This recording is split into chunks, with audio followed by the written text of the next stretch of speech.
Novus, the new voice.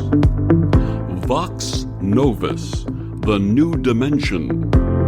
Vox Novus, thought and movement leaders who will share from their experience and offer tools to help us navigate our rapidly changing world. My name is Victor Fuhrman. Welcome to Vox Novus, the new voice.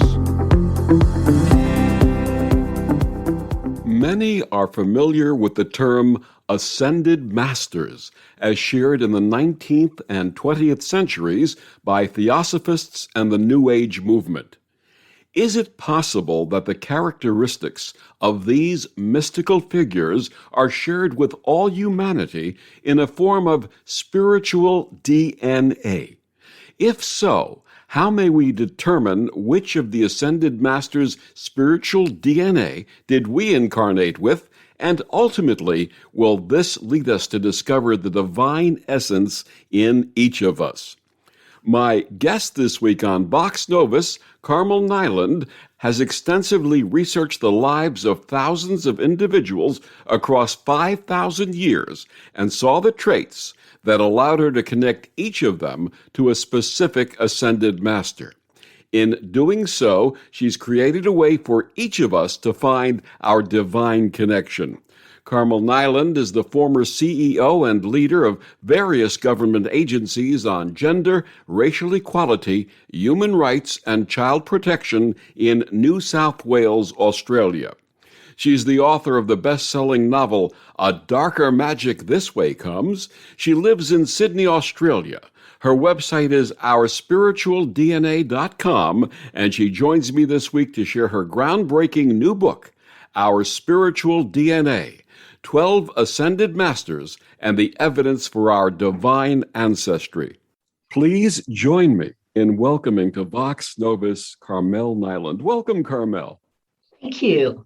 Carmel, the last time you were with me was in December 2016, discussing your wonderful Arthurian-inspired novel, A Darker Magic This Way Comes, Merlin's Secrets. Our audience has grown exponentially since then, so please share with our listeners meeting you for the first time, your path, how it led to your wonderful service on behalf of people and children in New South Wales, and then you're embracing the mystical and magical. Well, I suppose it all begins being born the eldest of a large Catholic family and being sent to Irish Catholic schools, because Catholicism is the most mystical of faiths. It believes in angels, it believes in fairies. If you're Irish Catholic, they're there too. You're always moving from one dimension to another. And that's where it began for me. My grandmother was born in County Cork, and I was living with her. And she used to tell me, why don't you go into the garden? Down the bottom of the garden is where the fairies live. And I would go down there and I would be 2, 3, 4, and that's where I would find the fairies. So from a very early age, like 3, I was actually relating to beings who were not incarnate. And I didn't think there was anything odd about that, because all of the beings that I lived with, my grandparents, they all believed it too. So you then move into a faith where the faith talks about angels, spirits, great masters, all of the various aspects of which I have, as an adult, tried to get to the bottom of. I thought it was a great mystery. And in order to get to the bottom of it, I approached people who could channel. And channeling means that they would go into a trance and they would meet disincarnate beings. First of all, I tended to get wandering, smart asses really, who thought that they were just, you know, God's gift to women. And I had to ask that they be kind of quarantined from going to this space. And then eventually using channels who were of themselves higher aspects of higher spirituality. I could go up the hierarchy, not to the extent where I could meet God, but where I could at least meet the Son of God. So there is a similarity to the way that Hindus and people of other faith meet and mix with the great ones who live in the clouds. So that's the story, Victor, very quickly. And that's your spiritual path. Please tell us about your service. My service was to work with government agencies and advocacy groups who believed in offering a helping hand to those people who hadn't had the same advantages as yourself. And that took me to being a founding member of one of the feminist advocacy groups in Australia called Women's Electoral Lobby. And from that, I eventually got a job working for the governor of the state, who we call a premier, as his special advisor on women's issues. And from that, I moved into the administration of one of the first human rights laws in Australia, where I actually took cases, investigated them, and brought them to a tribunal, which is a form of court, and pushed for the rights of Aboriginal people, the rights of women, the rights of people with disabilities. And I eventually ended up running large government departments. Once again, they were in that same helping hand mode. So that's a kind of précis of what happened. That is so wonderful. And I'm sure the people of Australia, and specifically New South Wales, are grateful to you for all of that wonderful service. Well, yeah, they gave me a couple of badges, as you can in a British Commonwealth country. You get these awards. The highest award that you can get in Australia as a woman is a dame. There was no way that I found that appealing. So I never reached that pinnacle of being called a dame. Oh, that's wonderful. Before we discuss your new book, Our Spiritual DNA, please share with our listeners a little bit about A Darker Magic This Way Comes and what inspired it. When we talk a little more, we will come across the number 12.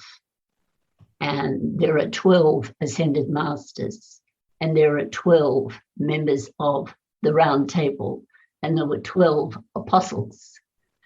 There are 12 outstanding aspects of the zodiac. There are 12 people who sit on jewelry. So I began by being fascinated by 12 and by the members of the Round Table. And I've continued in that and I've got other drafts of books relating to the members of the Round Table. And I saw a spiritual connection in what the Round Table was doing with the 12 apostles, because the same energies that sat with Jesus Christ were the same energies that sat with King Arthur. Although Christ had a different energy to Arthur, the Arthurian energy is the energy that you would share, the energy of El Mariah. It's the leader energy. It's also the energy that can cope with darkness and come out triumphant as a result of that interaction. And it's the energy that Yeshua chose to lead his apostles in Peter. He used it again when Mark, one of the evangelists who shares that energy. And I was interested in the parallels that existed between the apostles and the Knights of the Round Table, and the putting into all of this mix this wonderful character called Merlin, who shared the energy of Yeshua's father, Joseph, the energy of Saint Germain, the great wizard. And he's such good press. He really is, because you never quite know where he's going. And he's probably listening now and twirling. He's, as Merlin, he was a trickster. And that is a recurring theme in many great stories. But he was also a guide to Arthur and to all of the knights, because they were dealing with not only an enemy who was invading England at the time, and their brief, their not spiritual brief, but their brief was to contain the amount of that energy that could get into to England, Wales, Scotland, and settled. They wanted to limit it because it was bringing a lot of darkness into that country. So that was their first objective.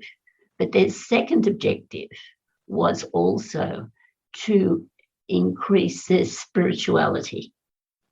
And from that emerged the wonderful stories of the Grail, and where that took many of the knights off on great explorations of trying to find the Grail. So darker magic was about where they were fighting darkness, and how did they do it? And darkness came to them through a female character called Morgana, herself a great master, but in that life exploring the darker sides of herself. And she seduces Arthur, and from that is born a child who himself goes on to be a Knight of the Round Table.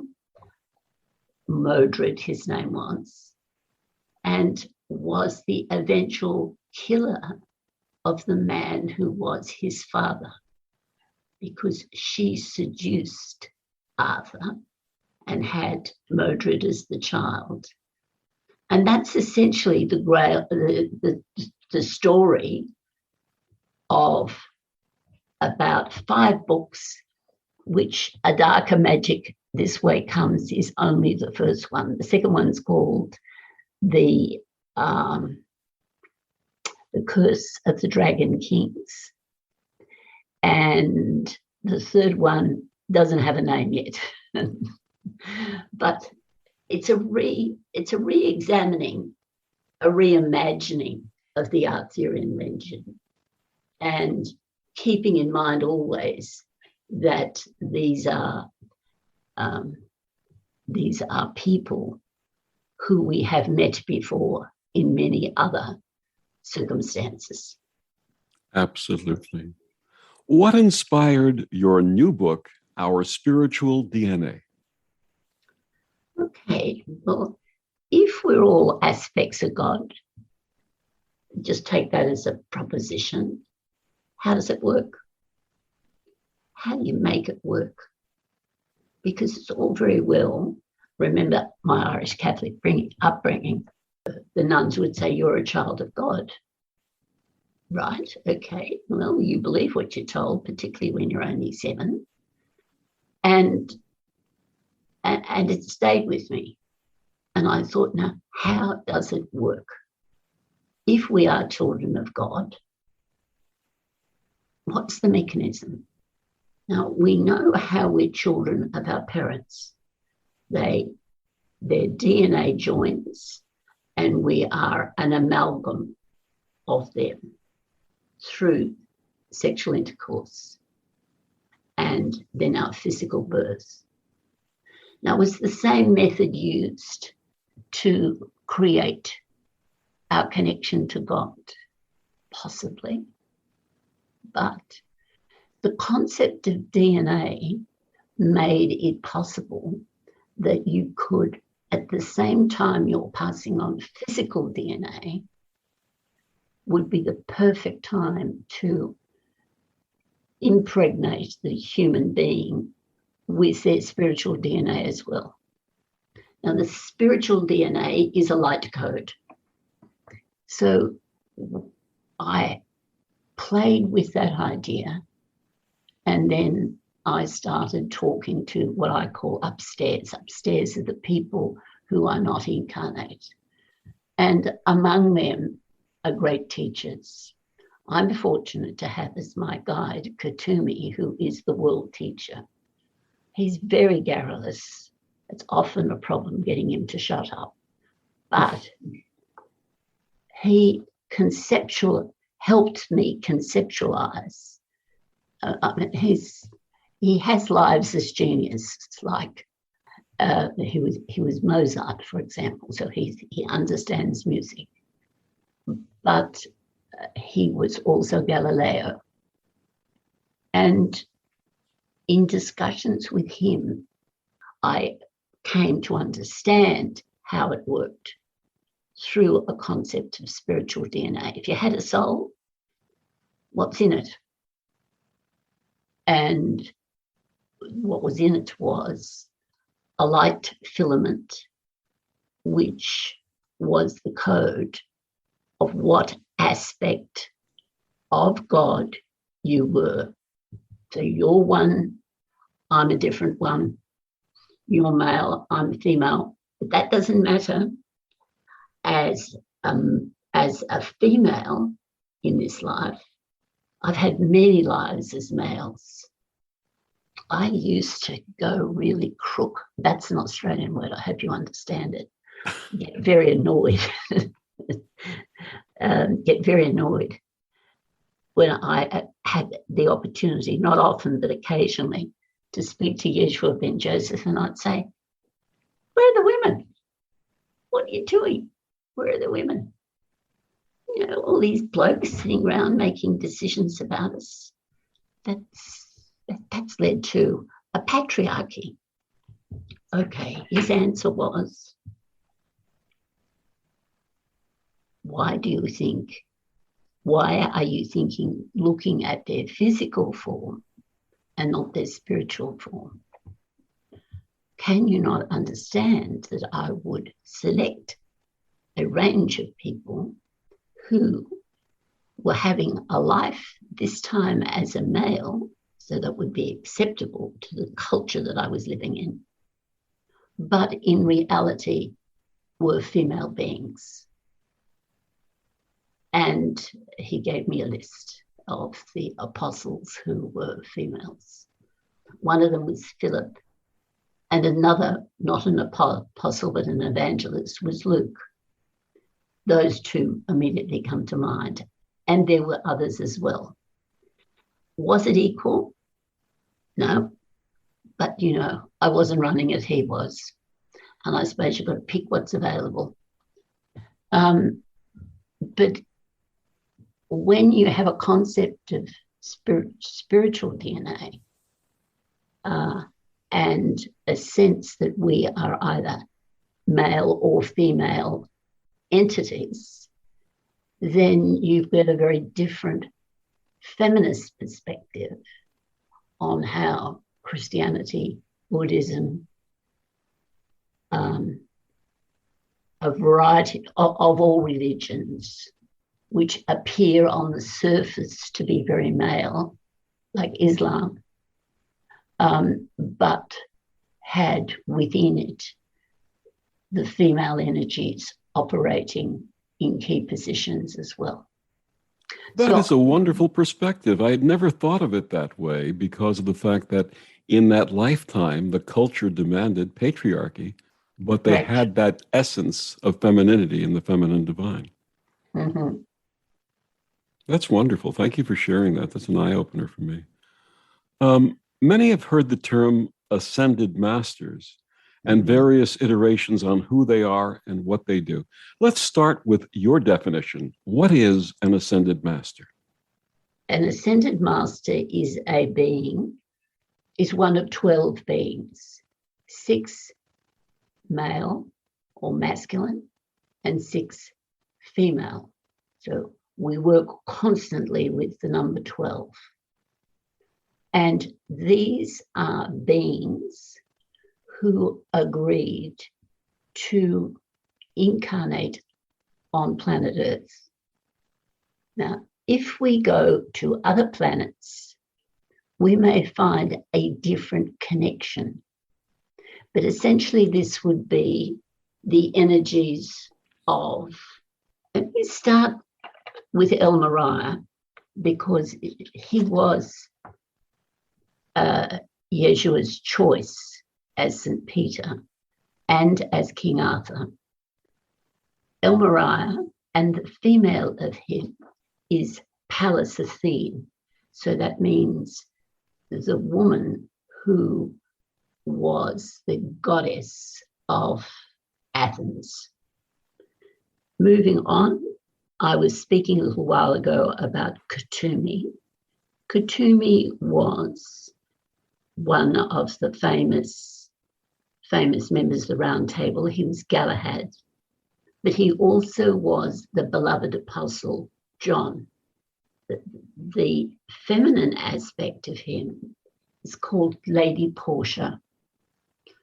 Lady Portia is incredibly intelligent when she incarnates, but she also is incredibly beautiful.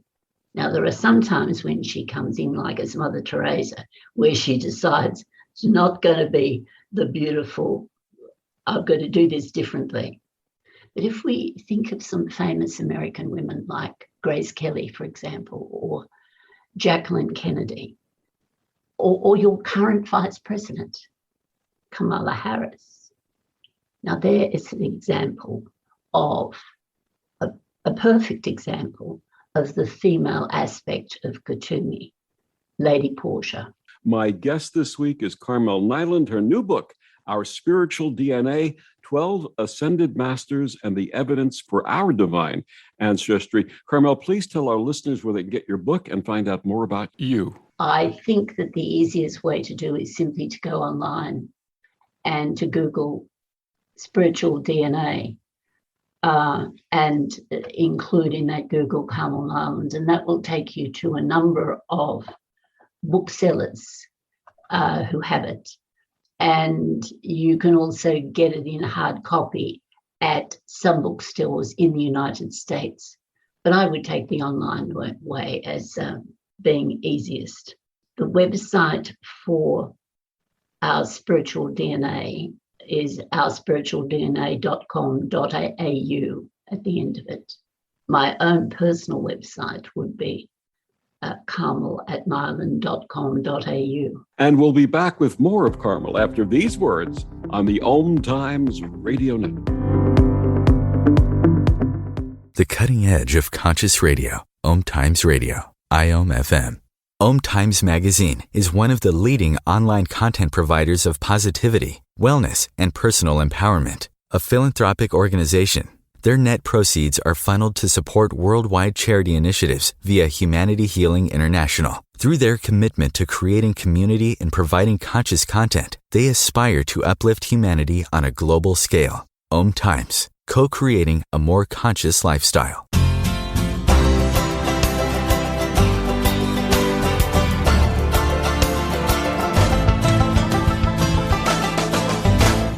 Back on Vox Novus, my guest this week, Carmel Niland, her new book, Our Spiritual DNA, 12 Ascended Masters and the Evidence for Our Divine Ancestry.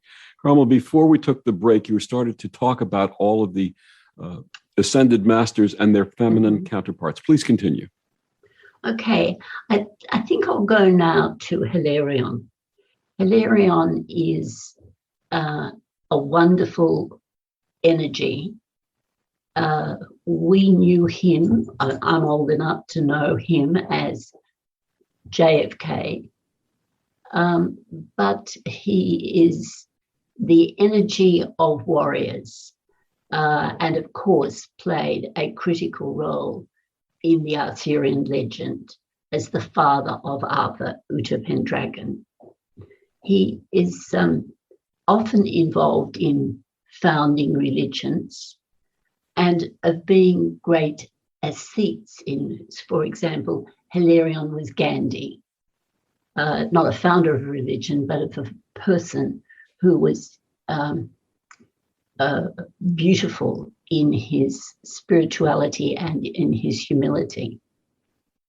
The female aspect of Hilarion is Lady Nada, and she seldom incarnates in America because she finds that the American energy isn't completely to her liking. It's very scratchy for her. Now, you would know her and think of the name Hilarion and then think of the female aspect of it being Hillary, and you'd know her as Hillary Clinton. Mm-hmm. All right. The one who was almost president, but not. So it doesn't often incarnate in America. We would see her more in Australia, but she's the American America at the moment is actually not to her liking a lot. Let's look at Mary. Mary is the female aspect of a being called Saint Germain, whom I've already talked about as being the trickster, a man of great, a masculine energy of great depth,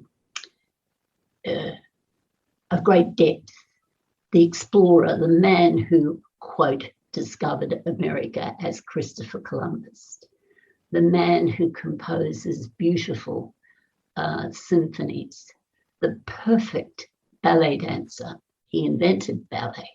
So whether you're looking at Nureyev or Baryshnikov, that is Saint Germain. Now, Saint Germain was also the man who wrote Shakespeare, but it was because at the time that of the way energy was changing in the United Kingdom at the time, he opted to come in as a twin soul with Hilarion, whom I was just talking about. And together they created Edward de Vere, who was the man who wrote Shakespeare. He was, however, fifth in line to the throne, and being so, he could never reveal his true identity about what he was doing, because, as some of you from your history will realize, that theatre in Elizabethan times was regarded as a pagan and something and very much associated with poor people in very primitive kind of theatre. So he took it and he made it royal. He made it something that kings, so the next king who came along, was aware of who he was and could recognize him privately. They knew one another through Masonic lodges. Moving away from Saint Germain to the wonderful Mary, the mother selected of Yeshua, and also the mother of each other great being, for example, the mother of Buddha, and notice the name Maya, how similar it is to the Mary name. Now, Mary is a triple soul. She is Mary the mother, Mary the Magdalene, and Mary the high priestess. So let's start with the high priestess first. The high priestess, the name comes because she was the founding energy of Egypt as Isis. She also was the high priestess. Isis started Egypt. It lasted literally 3,000 years, the great Egyptian civilization. And it was her role also to shut it down. So she was also Cleopatra, but Cleopatra was very different from the almost virginal woman of Isis who started it. Mary Magdalene is famous for the love that she shared with Yeshua ben Joseph, the great love affair that they had. And she takes no prisoners, Mary Magdalene. Ruth Bader was, I'm just trying to think of her name. Ruth Bader Ginsburg, yes. Correct, her. You know what she's like? She was pint-sized and with a booming intellect, typical Mary Magdalene.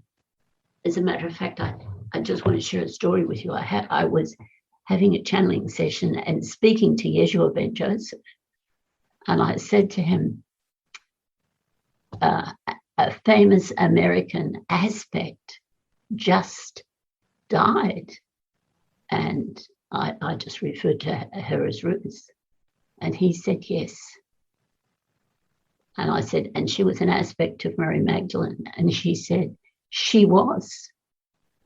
And I said, and what's she doing now? He said, the moment she was dead, I was there to walk her through to paradise. Mm. A beautiful woman.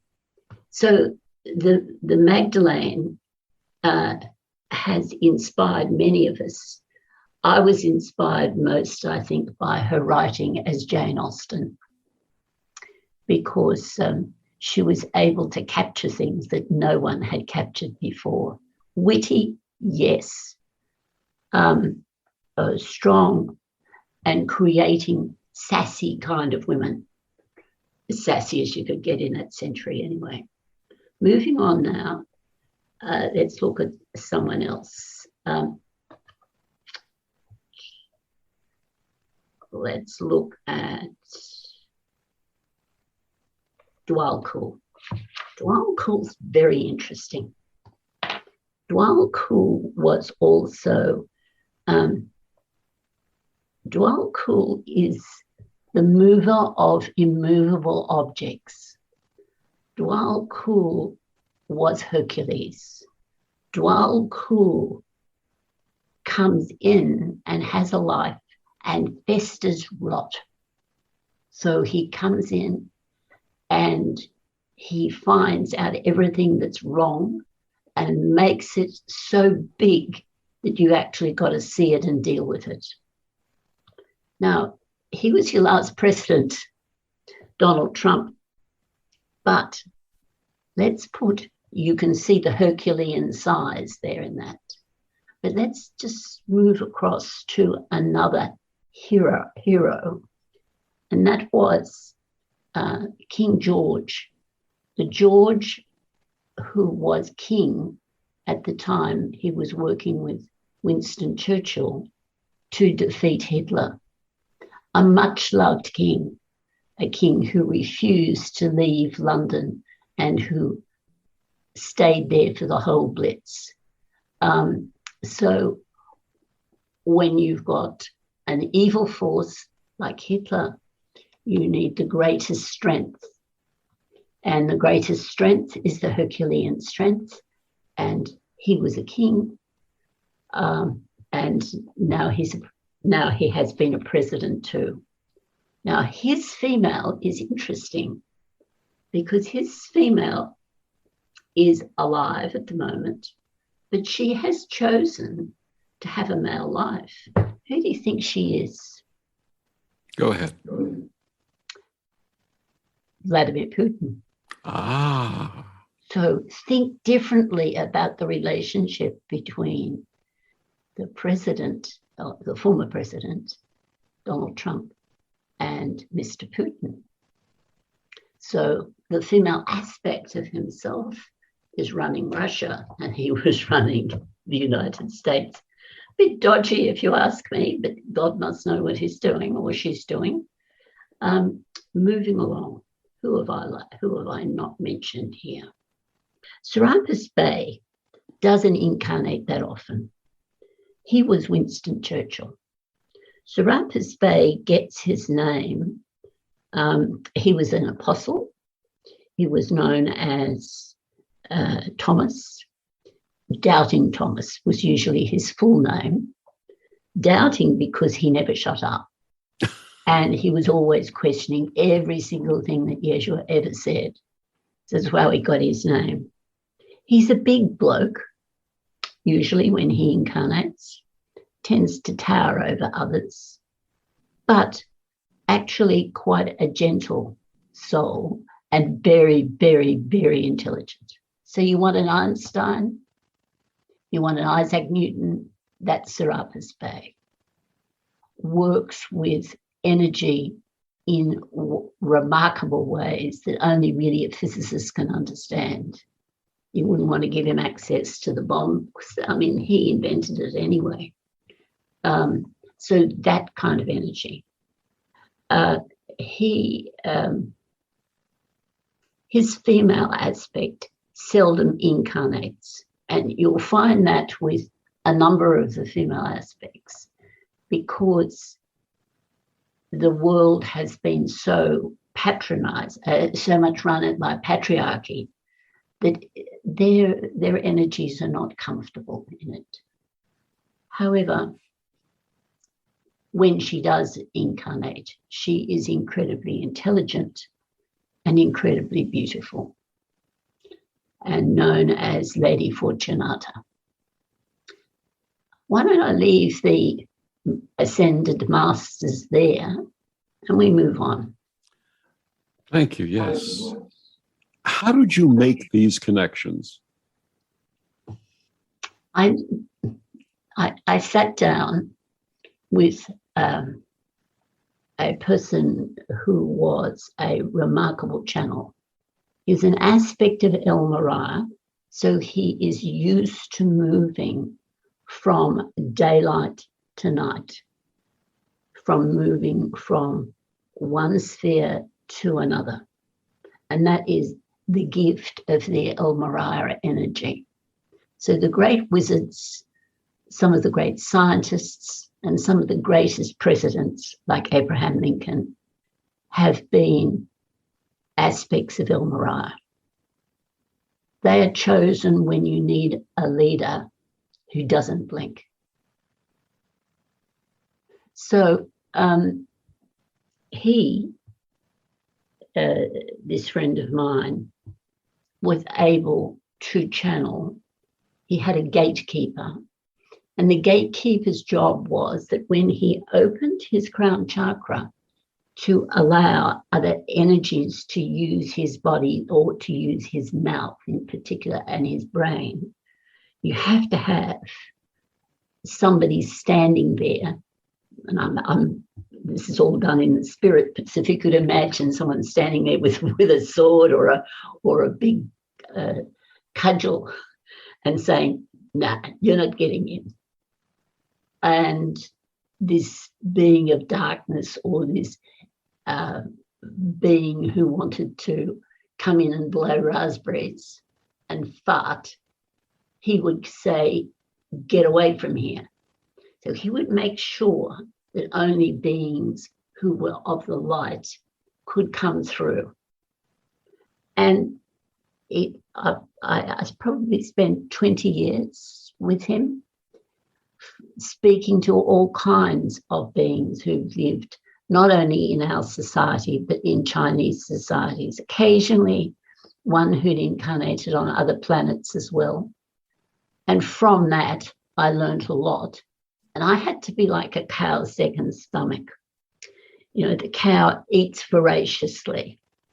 And then at some stage, she regurgitates everything she's eaten and moves it to the second stomach. Well, I had to be like that, having listened to all of this and tried to synthesize it and put it in a way that we could understand. And then you could publish it and other people could take over the ideas and improve them even more, improve them in greater ways. Different cultural perspectives, opening all of that. So it's just the beginning of a tradition, if you like. And in your book, Our Spiritual DNA, you give these charts that will enable the reader to determine their connection. There's a secret to that. And this only works in our culture. When we go into other cultures, it's difficult to actually say, for example, Chinese culture. This is really based on my Anglo-Celtic background, and it works through names. So if one of the things I found was that an aspect like of Hilarion, whose colour is green, by the way, uses a same name lifetime after lifetime after lifetime. And I'll just quickly run through them. He's Alexander, Andrew, Bedivere, Gerald, Hadrian, Henry, Hank or Harry, Jeremy, Malcolm, Martin, Nicholas, Paul, that's the great St. Paul, Uta and Luther. Mm. And once I knew that each time those people who had those names came through, they would say to me, oh, I'm an aspect of Hilarion. I was able to bunch those names under him. My guest, Carmel Niland, her book, Our Spiritual DNA, 12 Ascended Masters and the Evidence for Our Divine Ancestry. We'll be back with more after these words on the OMTimes Radio Network. Ascending Hearts is no ordinary dating site, but a spiritual dating site with a purpose, to link you with your soulmate. We engineer the serendipity so you can trust that you will attune with someone that has the same matching vibration as you. Ascending Hearts, the conscious dating site for the spiritually aware. Try Ascending Hearts for free. ascendinghearts.com.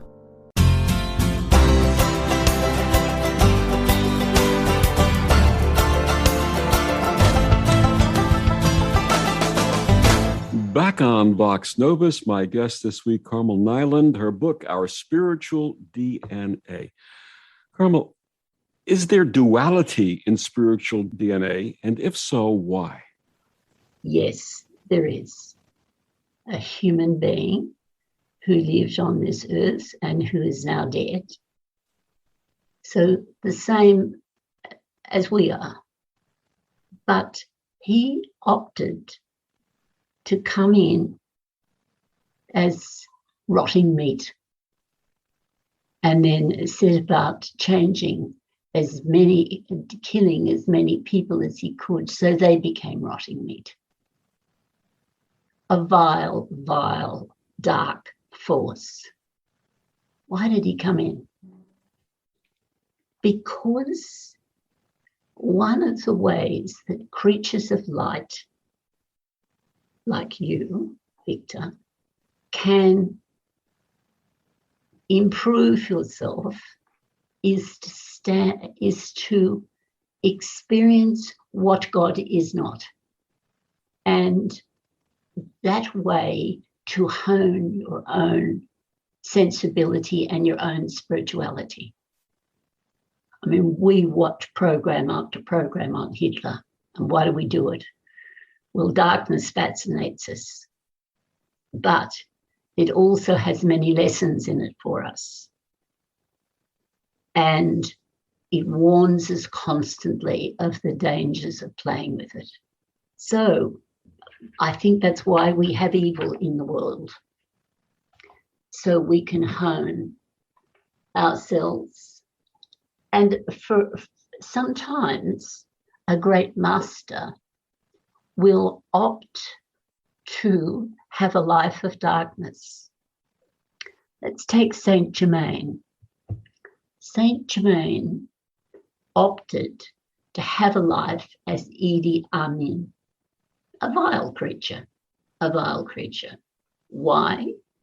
He was strong enough, not like Hitler. Hitler's a different kettle of fish, but he was strong enough in his mastery to not end up in hell, if you like, as a result of that, and to show the world absolutely how you don't run a country.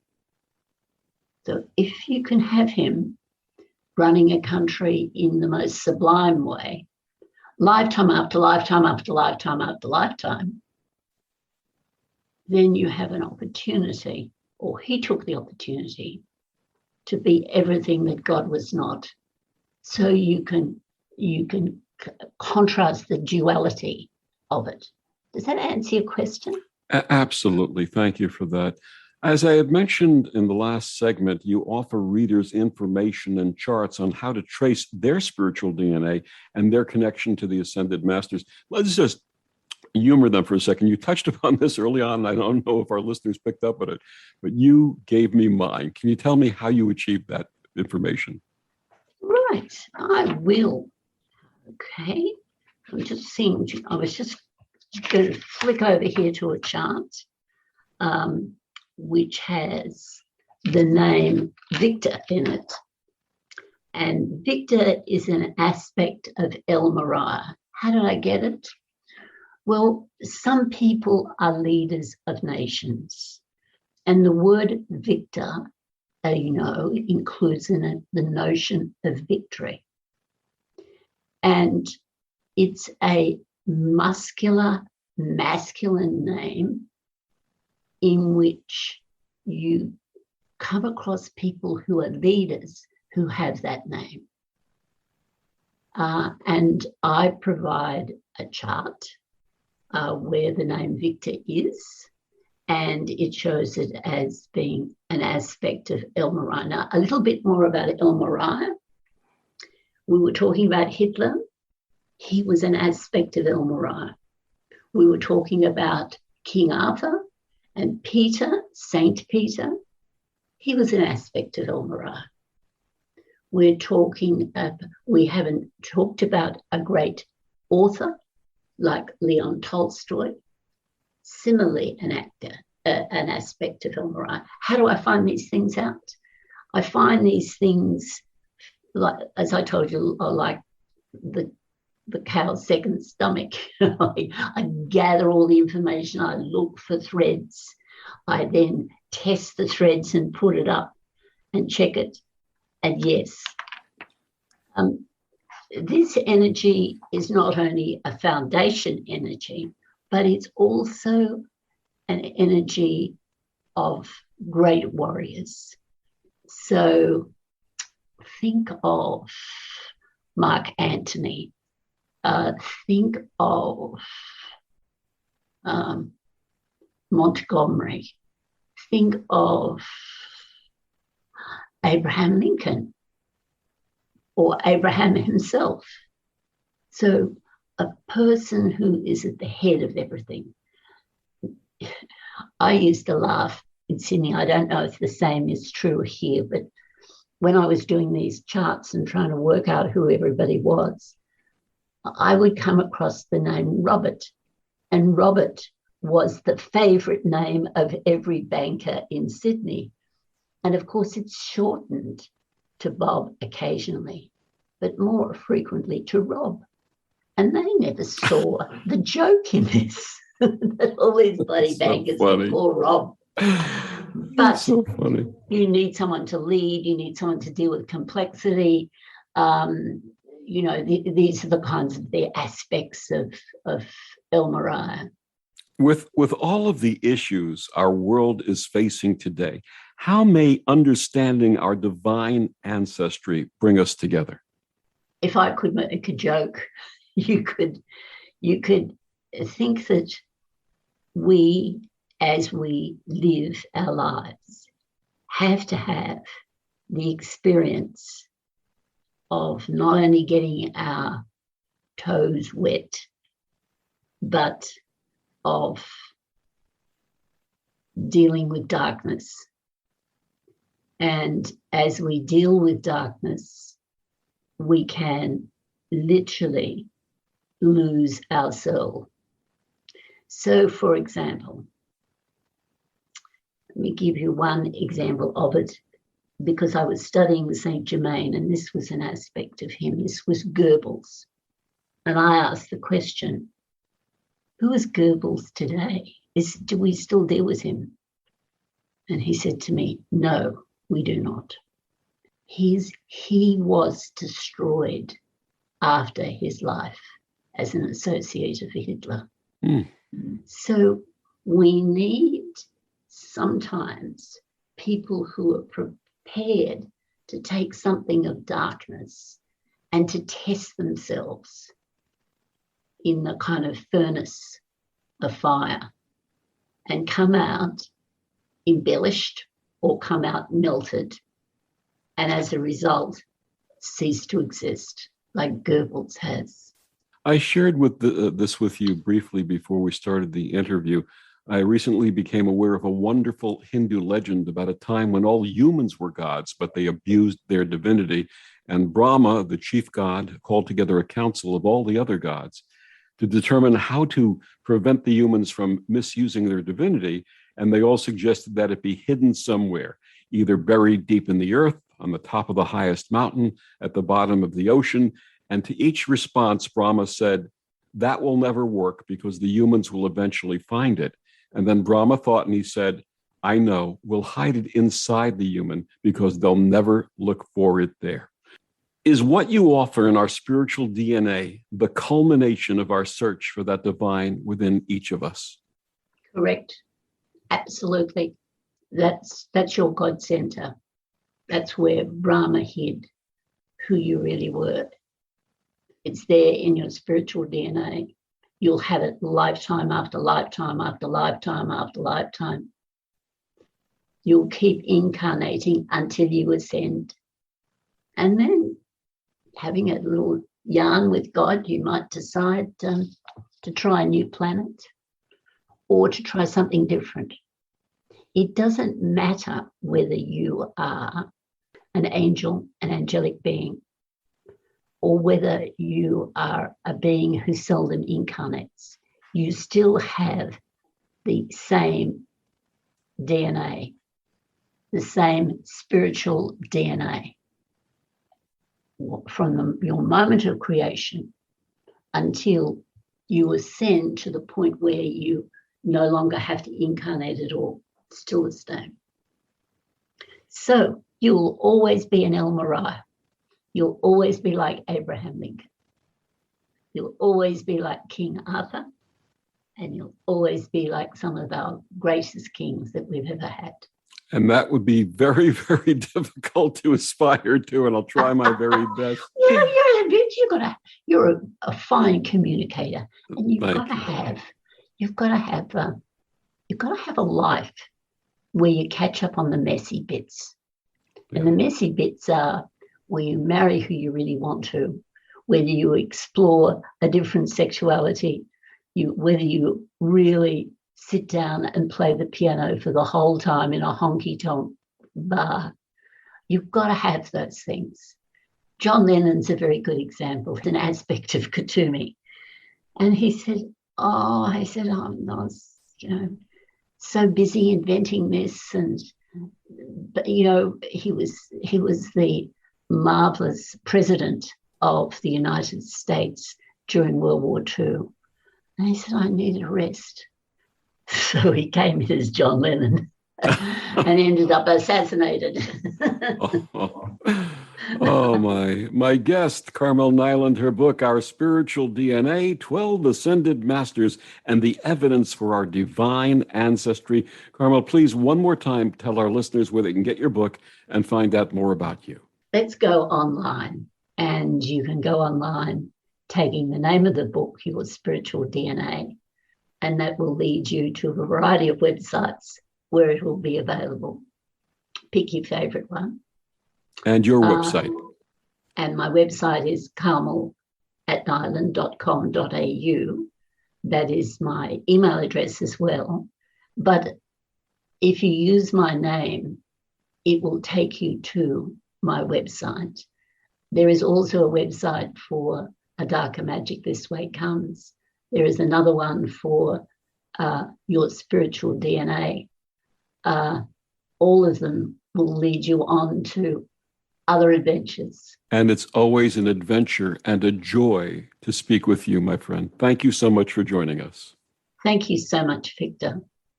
And thank you for joining us on Vox Novus. I'm Victor, the Voice Fuhrman. Have a wonderful week.